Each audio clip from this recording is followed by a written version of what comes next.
حسابا من ربك عطاء আপনি বলুন جزاء جزاء من ربك عطاء عطاء حسابا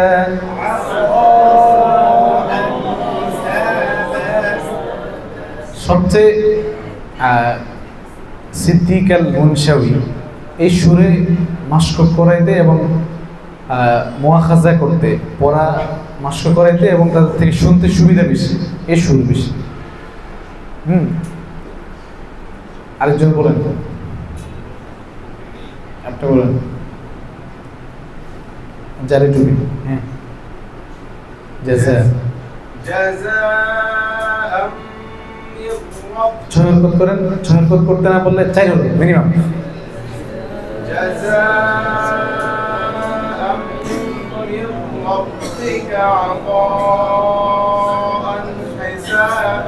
হি হা হামসের হরফ, হা কিসের হরফ? বাতাস জারি হবে। হিসাবা আরেকজন বলেন, আপনি বলেন জাযা জাযা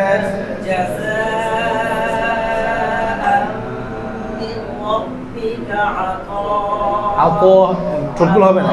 আতো আতো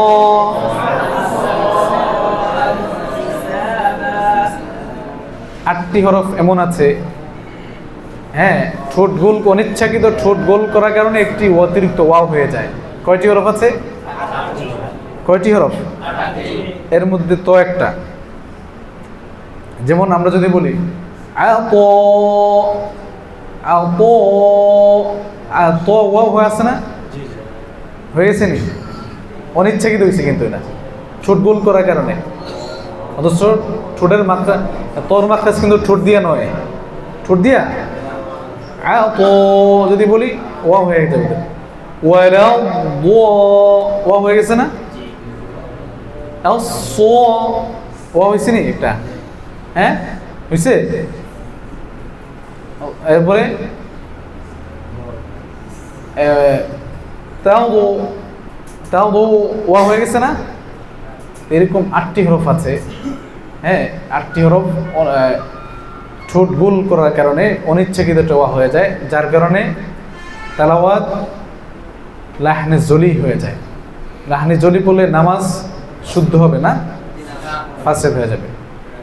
এই জন্য খুব খেয়াল রাখতে হবে। এর মধ্যে র অন্যতম। সেই তো নিউরজিম হয়ে যায়, ঠিক না? সেই পনিরজিম ঠোঁটের কোনো কাজই নেই।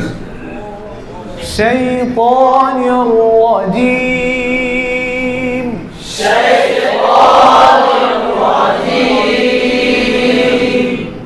এরপরে জাযা আরেকজন বলি جزاء